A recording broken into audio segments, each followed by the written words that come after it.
everybody, and welcome to today's episode of Attachment Theory in Action podcast. I am super excited today to welcome Dr. Rachel Aarons. Dr. Aarons has had over 45 years of experience as a psychotherapist.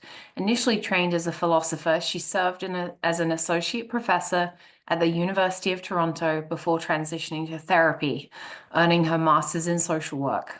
After moving to Santa Barbara in 1996, she spent a decade at the Family Therapy Institute before opening her own private practice, where she continues to work today. Dr. Aarons initially specialized in hypnotherapy and became a certified EMDR therapist in 2004. However, her current focus is the early trauma protocol, a groundbreaking approach to addressing early attachment injuries that shape emotional and relational patterns throughout life. In addition to her clinical work, she's an accomplished author of 4 books, diversifying her contributions to the field of mental health. Her mission is to train therapists, heal clients, and educate the public on how early childhood experiences impact lifelong challenges, empowering mental health professionals with cutting-edge tools to foster deep, transformative healing for their clients. So hi to all my Attachment Theory in Action listeners. I am very excited to have Dr. Rachel Aarons with us today. We're going to be talking about the early trauma protocol, which I know my listeners are going to love hearing about. Rachel, so glad that you're here. I always start my podcast. Our podcast is all about attachment. And so I love to ask my guests to share a little bit about kind of your journey and where you are today, but also let us know if there was anything in your early life that maybe led you down this path into working in the field of trauma and attachment. Was there anything that you feel really guided you down that path? So welcome. We'd love to hear a little bit about it. Well, I'm looking forward to our conversation, Kirsty, and happy to share whatever I can with you and with the listeners. There's a sort of common saying that therapists are therapists because they have work they need to do. And I don't know if that's true for every therapist, but I am definitely a classic example of that. My family of origin was just a really severe case of insecure attachment. And it's been a preoccupation of my life, figuring out what happened, and I can meet the client because I've been in those places of denial and of loyalty to the parent and of saying it must be me, and all those assumptions that people make. But it was a family with a good deal of emotional and verbal abuse, and then severe neglect. I literally didn't see my mother for about 8 months out of the year. She was elsewhere. And I know the irony of this is that I have finally developed a methodology that could have helped me if it had existed before I created it. It's a bit late, but here it is now. So I do feel like it's very relevant. I wouldn't have been able to explain that probably back in the day, but now it's very clear and explicit for me. Do you feel like there was a maybe turning point is not the right word, but a point of recognition as you got older and thought, oh, this resonates with me. Like this is a path I need to take now. Was there a point in your life where, and maybe you went from one career into the clinical field that, was a turning point for you? Well, you may or may not remember, but I actually was originally trained as a philosopher, and I taught philosophy at the University of Toronto for some time. And I kept getting students coming with emotional problems because I taught what were called the fuzzy courses, ones that were interesting to me, not the analytical ones. And I didn't know how to handle them. So I went to a counselor and he said, "Have you ever thought about being a therapist?" And I said, "No."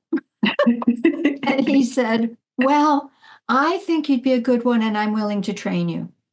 So I had this wonderful opportunity to make exactly that kind of turning point where I went from being a philosopher to being a therapist. And the first book that I wrote, which is called Journey to Home, was my view of the essential ingredients of therapy. And I needed a case study. And I didn't believe in composites. I don't like examples that are made up to sell a point. I would prefer something that's real. So I used myself as a case. Okay. So that was the first time I was really looking at my family publicly. And it took me 5 years to publish it because I was so anxious about how the family would feel. Well, they didn't even react to it. They dismissed it. They didn't believe in it, and it didn't really make any impact at all. But I was dealing with those issues way back then in the 90s. And I think probably whatever I've been doing has been moving me in this direction to the work that I'm doing today. Certainly, I learned very early in my career that working with the conscious mind is soothing in some ways. It can work on some behavior patterns, but it isn't going to go deep enough, in my opinion, into the unconscious mind where we are stuck, where issues are living, as it were, for clients. And so finding a way to work with the unconscious mind was one of my first needs, and I became a hypnotherapist to do that work. And I continued in that work for about 20 years before I discovered EMDR. And that was an amazing, amazing event. EMDR was like a miracle. I mean, I described it as throwing some seeds in the garden and standing there watching them sprout into flowers right in front of your eyes. I felt that immediate, direct, and amazing. So it was a step from there to go from EMDR to the new work that I'm doing, the early trauma protocol. And I can say more about that. Yeah. So before we jump into that, I want to pull out a couple of the things that you mentioned as you were just talking.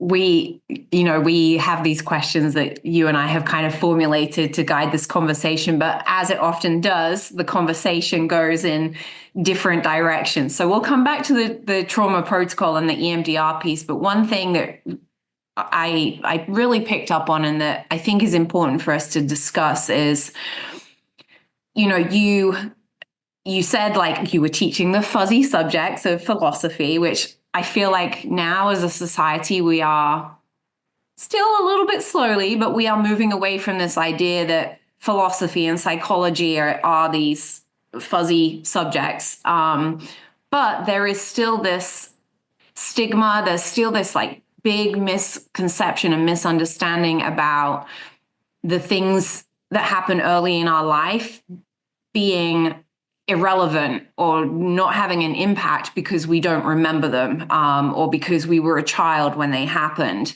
And, you said you had these experiences back in the 90s, and then when you were a child having these experiences, and still now in your life, those early life experiences play a part in who you are today.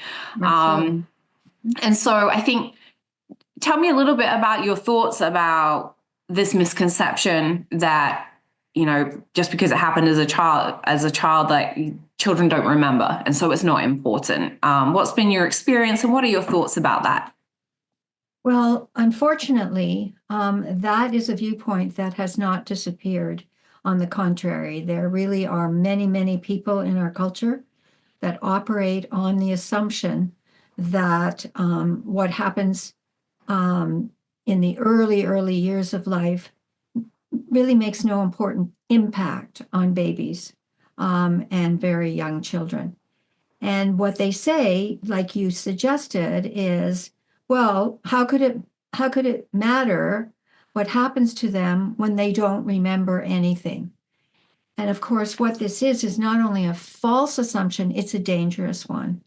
And it's one of the roots of my mission, because this basically gives permission for misguided parents to act abusively both physically, emotionally, and sexually, and to deliver what is severe neglect with impunity, because it doesn't matter. And of course, the answer is it does matter. It does make a difference.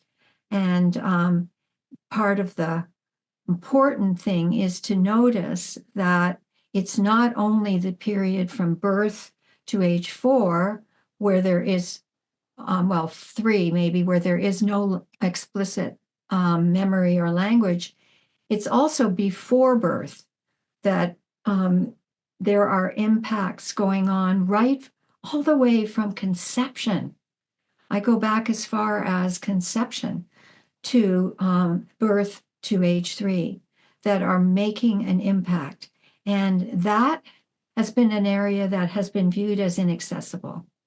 We didn't have a way to get to those experiences. And now I think with the work that I've developed, we do. It's a huge change in what's possible. And, I just to clarify too that, and you can correct me if I'm wrong, which I don't think I am, but, this isn't an opportunity for us to finger point and bash parents and bad parenting, but more of an opportunity for us to say to parents, you do have the power to impact how your child develops. You have this opportunity to be the best person that you can be for your child, and that can begin right from conception, as you say. And I love your use of the word misguided parents, because I feel like that really, we do the best that we can with what we have, and sometimes what we have is not very good, and that isn't always the fault of us. Maybe it was our parents before, and it was their parents, and it was society, and so on. Exactly. Yeah, I mean, those parents that are treating their children with coming from a place of deficit have that as their experience as children. So, I mean, it is definitely an intergenerational cycle that needs to be broken, and it's going to take time, but we need to notice that we are just passing along the kinds of harm that was done to us because we don't know any better. And so I'm working not only with adults who are looking at their own trauma in childhood, but also adults who are reviewing their parenting styles and saying, wow, what was I doing? What did I think? This can be different. And it will affect the school system, and it will affect larger bodies. This is why I also do lectures for the public to try to make people aware of this whole area. Well, and we need to create safe spaces for parents to be able to say just what you said, wow, what was I doing, or what was I thinking, or where did that come from? There aren't, I think, just parenting in itself is extremely hard, and it's hard to say, oh, I didn't do that right, or I should have done that a different way. But to be able to really be vulnerable and say, you know what, I think I've really messed up here, and I need to do things differently. There aren't a lot of safe spaces for parents and caregivers to do that, I don't think. And I think that's part of our role as clinicians, is to provide those spaces for parents to be vulnerable. Well, I take an individualistic approach, but I do acknowledge fully that there is a larger culture and that movements need to be enacted in that larger cultural context. But what I find is that with the work of the early trauma protocol, if I'm with a client who learns to be able to experience themselves with love and self-esteem and respect, they are going to become a different person through that process. And it will naturally spill over and mirror what they do when they become parents, or even if they already are parents. And it will change their way of seeing how other parents are doing their job or not doing their job very well. So the idea is that it spreads from the center, from the individual, and the recognition of who they really are, because what happens to them is not who they want to be or deserve to be. Mm-hmm. That's part of what I believe is being taught in this process. I really like that. I think that I feel like that really resonates with, I think about raising my own children and how we try to tell them that it's really who you are as a person on the inside, and you have some level of control over that. You talk about looking at it from an individualist approach, and but I think for young people, it's extremely hard, and we'll talk about that parental loyalty piece. It's very hard to separate themselves from that. But then I think often we find that the older a person gets, it's harder to break down those barriers. I'm not sure if I'm quite making sense here, but a child, I think, can be a little bit more malleable, but they don't have the necessary kind of cortex functioning to be able to say, I'm a separate person. As an adult, I have the higher level functioning, but it's been so many years now that I've experienced this that it's difficult for me. Does that make sense?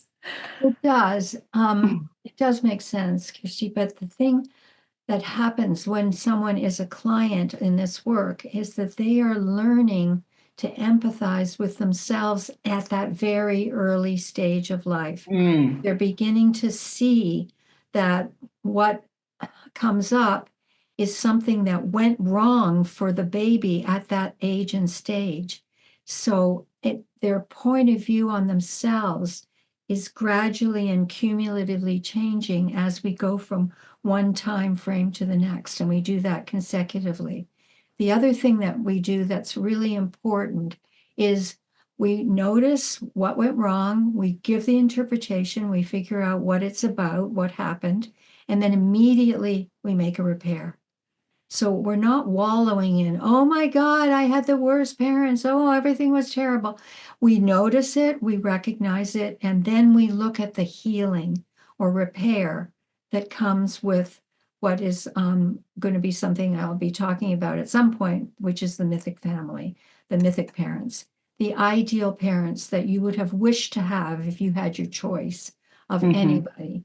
And that repair allows people who are suffering to experience joy and belonging and being loved and cared about.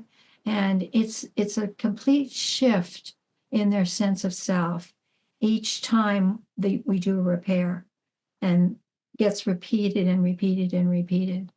I have a client I'm working with right now, and she is so miserable. And by the end of the session, she has a big grin on her face and she's happy. And I say, can you hang on to that?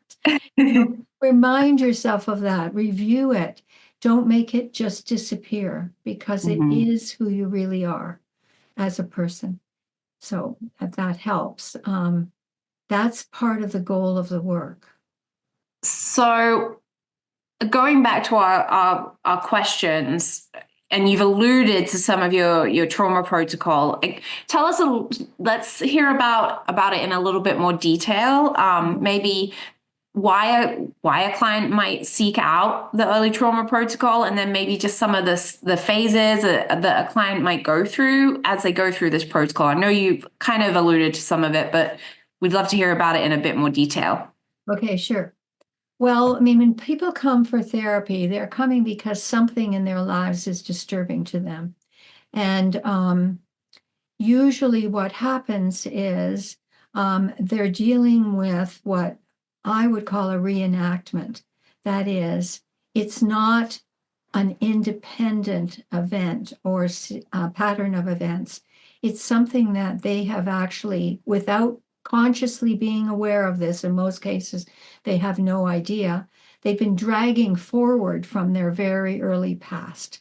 And they just keep on creating situations where they're hoping to heal what is unfinished and what is hurting and distressing, but don't even know that that's what they're doing. And so my approach was to say, why are we spending our time on the level of the adult problem when we really should be going right back to the foundation, to the roots of those problems that get reenacted over and over again? Example, a client is abused by her father and then marries a man who abuses her every day of her life. It's the same pattern repeating, but just make the connection. So we go back to the roots. And when a client comes to me, I discuss would you like to do EMDR or would you like to do the early trauma protocol? And I explain the differences between them. The early trauma protocol can be broken down into 3 different areas or modules. The first one is the prerequisites that are required to do the work. And this has to do with teaching people how to put something aside when it can't be worked on at that moment. And it's actually making it harder for them to accomplish anything when they're preoccupied with something that basically they can do nothing about. So they're just basically obsessing and worrying and getting upset and being anxious and depressed and so on and so on. So they learn what we call container. They learn safe state, which is learning how to bring themselves into a state of relaxation and calm. And I use my hypnotherapy background for those aspects.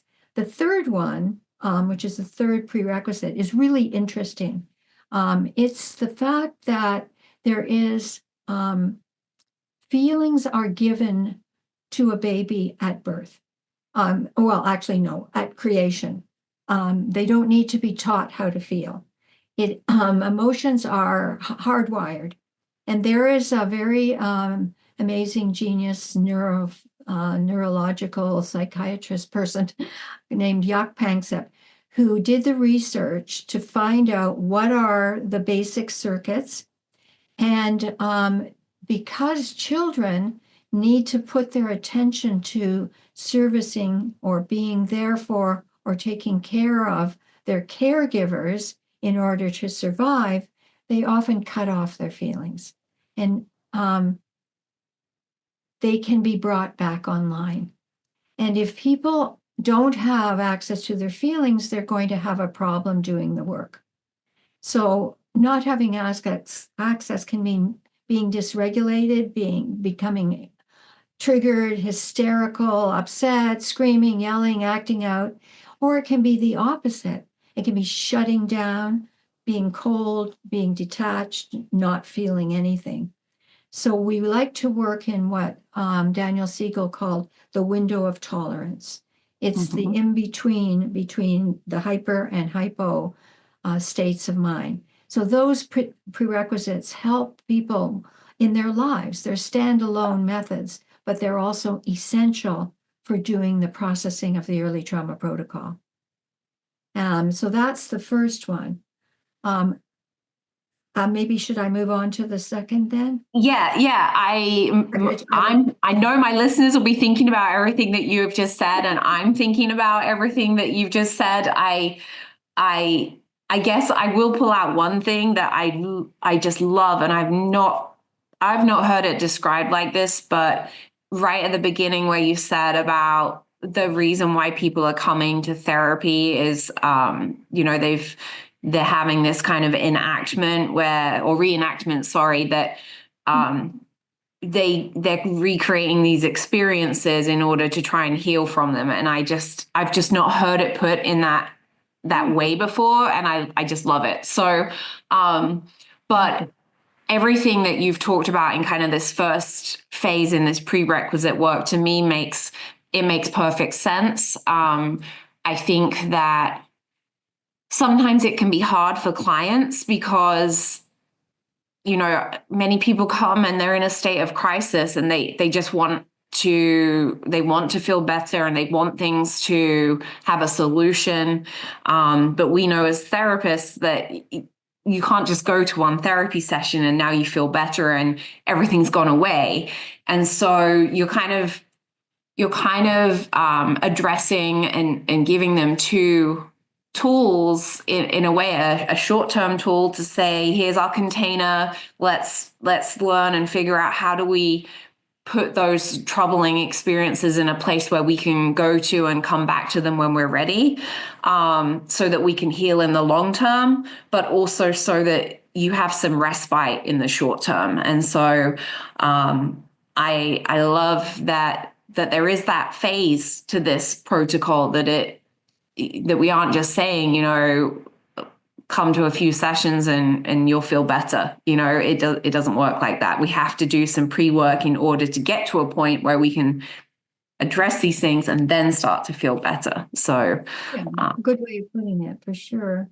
I mean, if a person is in the middle of a crisis, or is, let's say they're, being abused, like one of my clients on a daily basis, I might start with EMDR.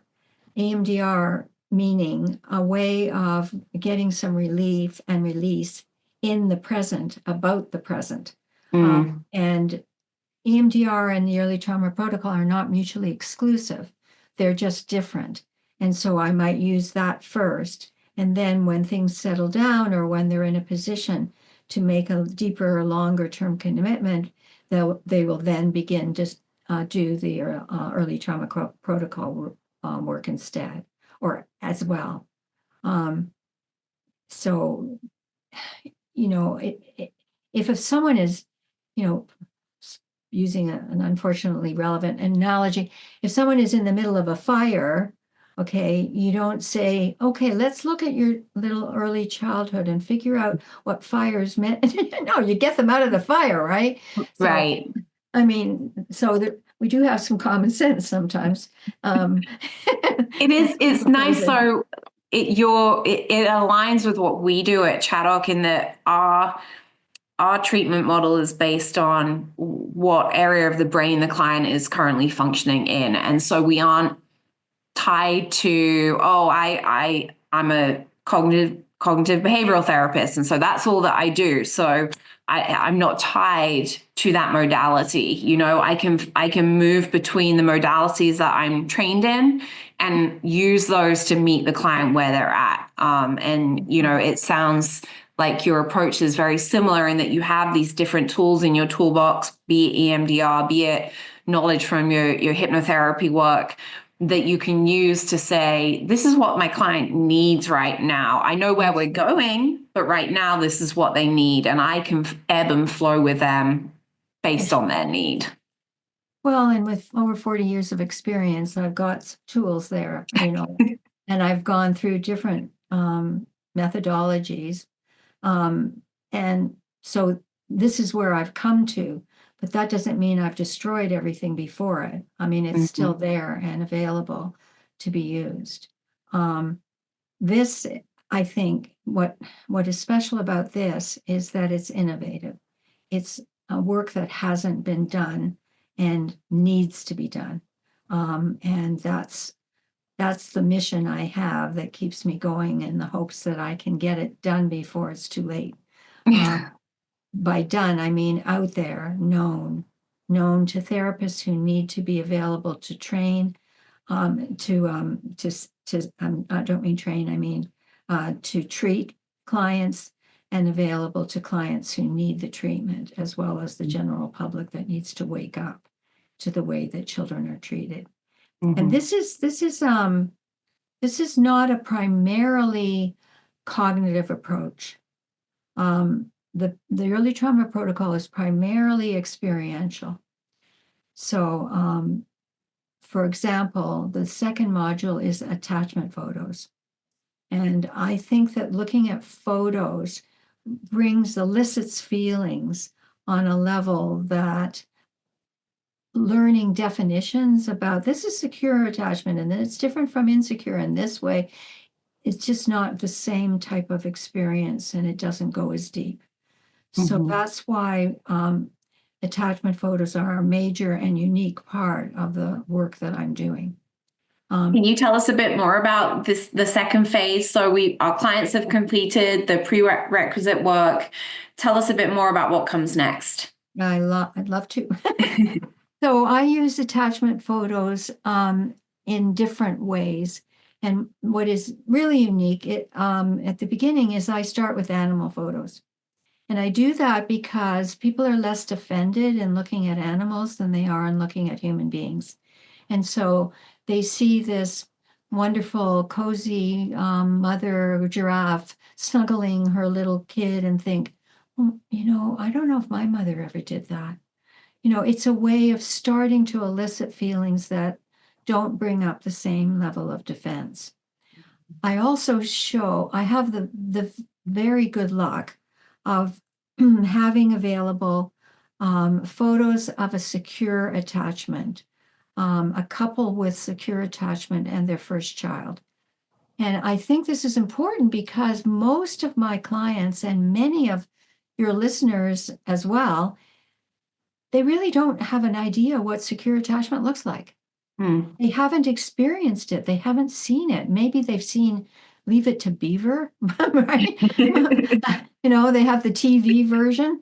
But having a real life couple in photos of their relationship with their firstborn is pretty special, and I'm very grateful for it.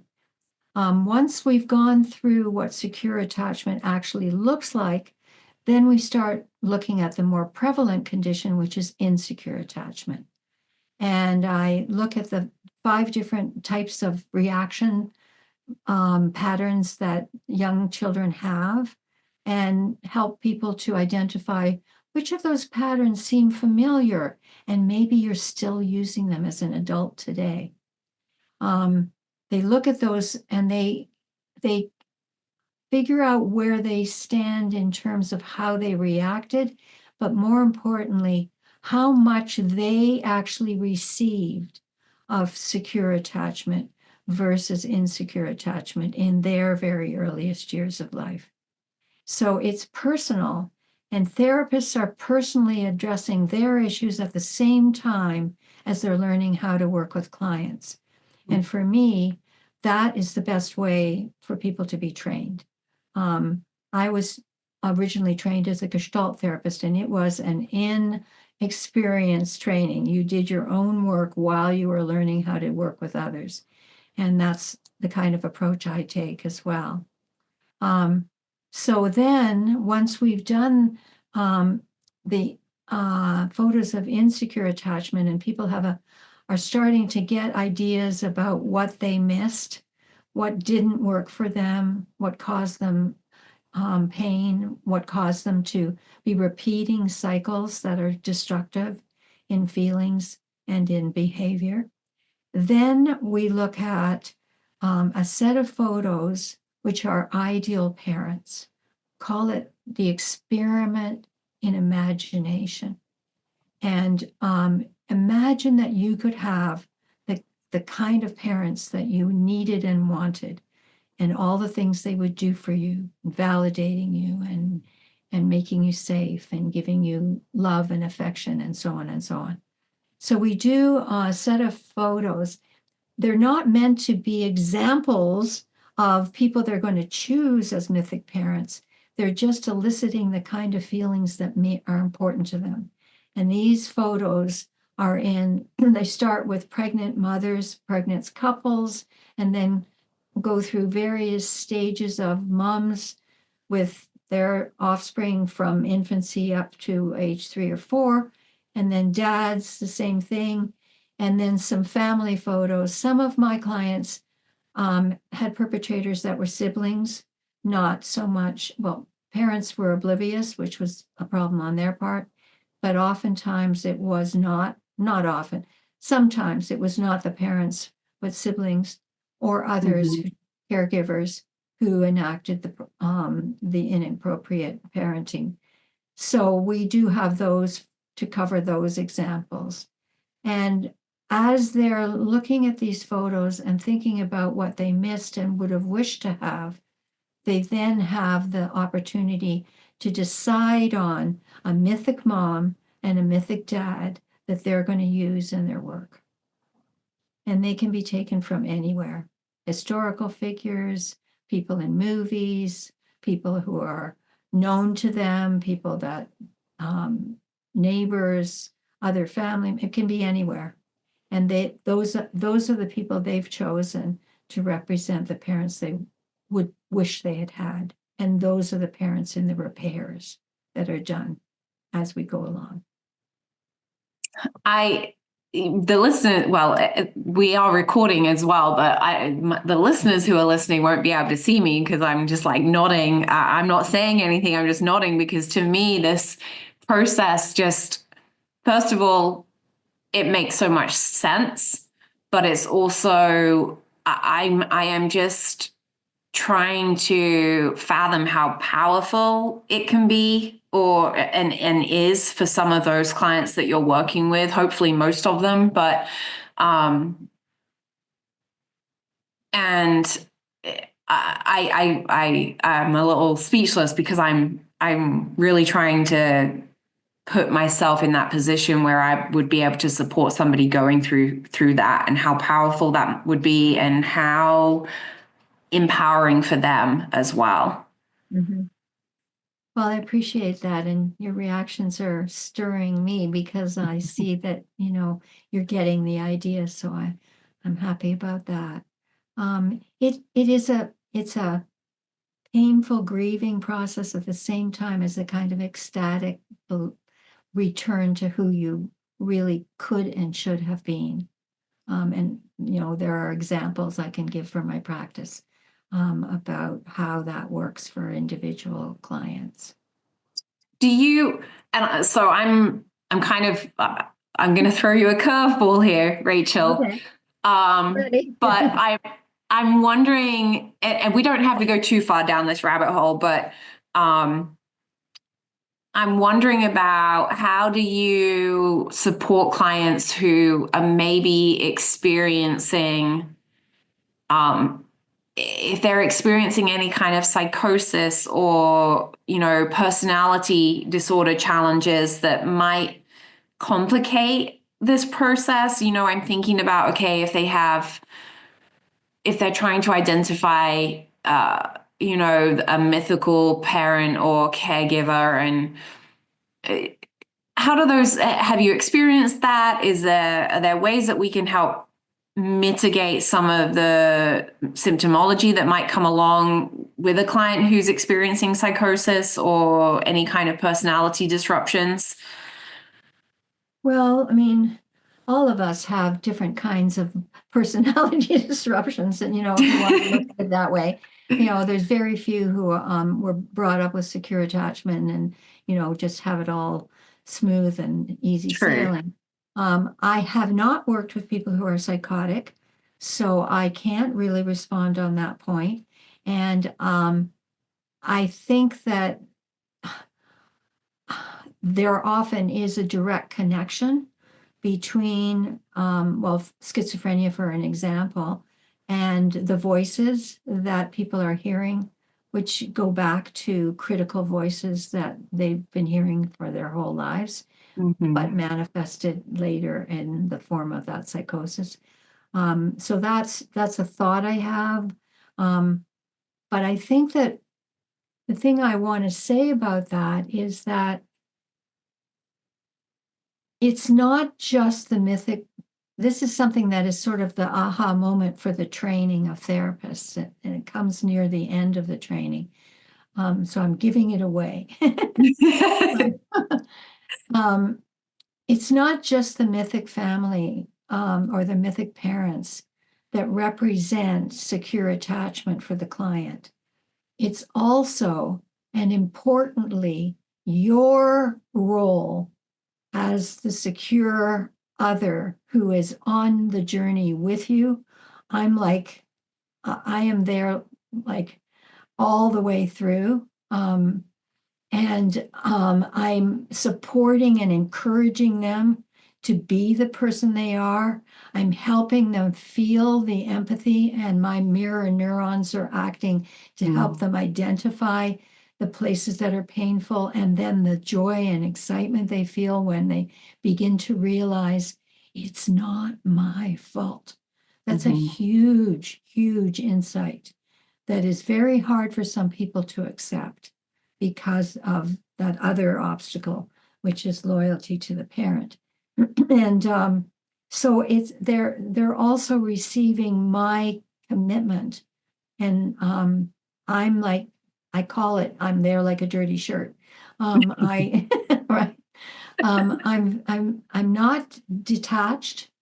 I don't work that way. I'm very involved, and I will speak up when I feel something is happening for me that may be relevant to the client. I'll do that with, a proviso. Hey, I don't know if this fits for you, but what I'm feeling right now is I am so angry at your mom. I just can't believe that someone would do something like that. I'm sharing where I'm coming from. And so it's also, they can say, well, I don't think that's true. She was a great person. Or they can say, nobody's ever really told me that. I didn't really get that validation. So it's the first time I'm hearing that, yeah, maybe that's true. Gosh, that makes a huge difference. You know what I'm saying? That makes a huge difference. So it's an underlying structure of secure attachment and a foundation of empathy that goes through the entire process and is a really important part of how people work, which is important for the therapist, that they're not just reading a book and practicing a method. Right. I know that I know that what you've just said it's gonna stir some things up for our listeners, especially those who are clinicians and practicing, because so many of us are taught to be detached and that we shouldn't really bring our own opinions into the therapy room or our own feelings, that, we have to really just be reflective of the client and their feelings. And so I mean, my mind is just kind of processing it and looking at what the pros would be. And like you say, it's, continuing to build that secure base for them within that therapy space and providing that validation that they haven't heard. And of course, your preface of this might be different for you, but this is what's coming up for me right now. And so I think that it provides some clarification that we aren't just telling you what we think and that's the way you should think as well. I think that becomes a little bit challenging when you're working with children and younger people who may find it harder to understand that distinction of are you telling, that they take on what you're thinking and see it as their own viewpoint. So I think that, and maybe you've experienced it differently, but for me, I would see that may be a challenge for us working with younger children, is for us to say those things and for them to understand that there is a distinction between you and I. Yes, and I think it is a bit different if you're doing Sandre or you're doing very early or very young children. And I think in that case, you might work through puppets or stuffed animals or play figures to be able to speak a different point of view, not necessarily through your own mouth and your own being in that situation. This is not my area of expertise. It's just what I would imagine based on my experience and history as a clinician. Yeah. And I work pretty much exclusively now with adults.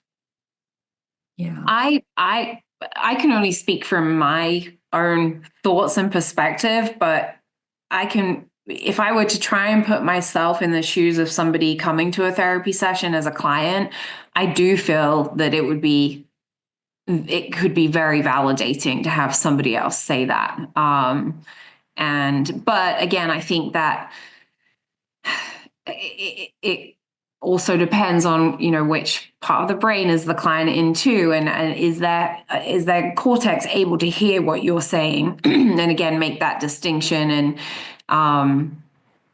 but no, I love it. I think that it would be extremely validating for a client to have somebody say those words. And I think many of us take it for granted. Many of us who have had mostly healthy experiences within a family unit take it for granted and forget that some people haven't heard those words. Some people haven't had validation. They haven't had somebody say, wow, that must be really hard for you right now, or that makes me feel angry or sad or mad that you had to experience whatever it was. We take it for granted sometimes, and we forget that some people haven't had those experiences. Well, you are working then with a different population to some extent than I, who work primarily with complex PTSD. And you can pretty much assume that they haven't had that kind of experience. Mm-hmm. It, it kind of goes with the territory, if you will. But I have to say, I was attracted to the kinds of training, like I originally trained as a Gestalt therapist.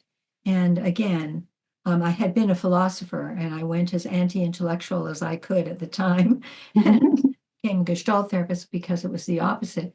But I do believe that used judiciously, self-disclosure is an important part of therapy.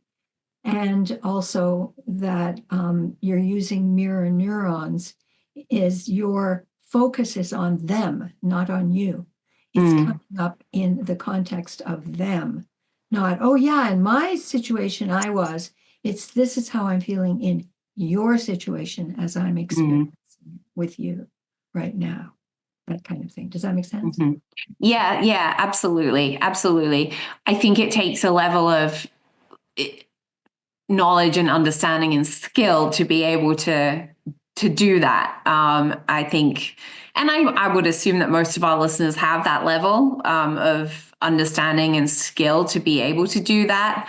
But we're also human at the end of the day, and sometimes we might say things that we don't mean to say as a therapist. But I think if you can do it in a way that you've just demonstrated, Rachel, then absolutely, it makes perfect sense. Well, and I will use a lot of, I use videotapes, and I use fish bowls, and I use a lot of examples in the trainings so that people hear how I would respond, and then they get response to their practice. So they have opportunities to experience how they come across and would work better or not. Or maybe is even needing to be changed as inappropriate in some way. I think we need that kind of supervision, right? It's not book learning, right? Yeah, we at our organization, we would 100% agree with that. Yes, we all have to start somewhere, and maybe starting somewhere is with the book and with the content, but ultimately it's that experiential learning and the parallel process, and what you need to experience, what you want your clients to experience, or what your clients might be experiencing. We have to have that feeling to be able to really go there with our clients. Absolutely. So we're running out of time, but yes, a few more minutes if you have. We've mentioned it, this idea about loyalty to parents. Maybe share it with our listeners just a little bit about, what do you mean by that terminology, and how does it show up sometimes in your work with clients? Yeah, absolutely. The basis of this problem is the fact that a child, and we're talking about very, very young children, can't pack a bag, rent an apartment, and get a job at age 2 or 3. They're trapped. They're stuck in the situation that they're in. And so it's very important for their survival that they find a way to work with, if you want to put it that way, the caregivers they've got, even if they're being neglected or abused. And the best way for them to do that is to believe that and to take ownership of the problem. They believe it's their fault. And I think we have a huge number of adults who continue to believe that whatever went wrong in the family came from them and is a problem with them. And it gets obviously demonstrated in depression and anxiety and poor relationships, relationships that end in divorce, a lot of acting out behavior, and so on and so on. So one of the key elements of reclaiming your own sense of self is to recognize where the problem actually is situated. And that means that you have to face the possibility that parents that you idealized or that you were taught, the mythology of the family was that it was a happy family. That's what I was taught. Right? And like, what? To turn around and say that's a crock was a huge change for me, and it will be for your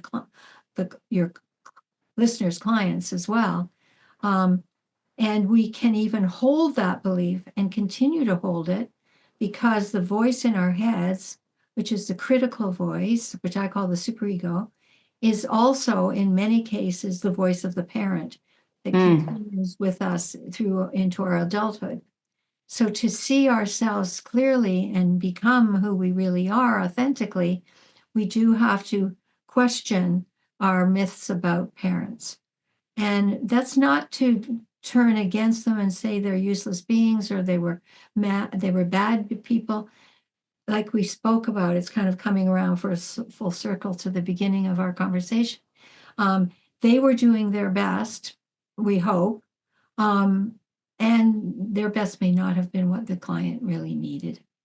And that's so much good stuff to be thinking about and reflecting on. Rachel, thank you so much for chatting with me and sharing some of the amazing work that you have not only done but are still doing and getting that word out there. I know that when we release this episode, we will definitely share some of the links to your website and to your books and to the early trauma protocol. And I believe you have some trainings coming up that hopefully listeners can find on those links as well. We will happily share those for you. I really appreciate our conversation, and hopefully we can have you back on another time to continue to discuss further. Yes, that would be lovely. It's wonderful speaking with you as well, Kirsty. I really have enjoyed it.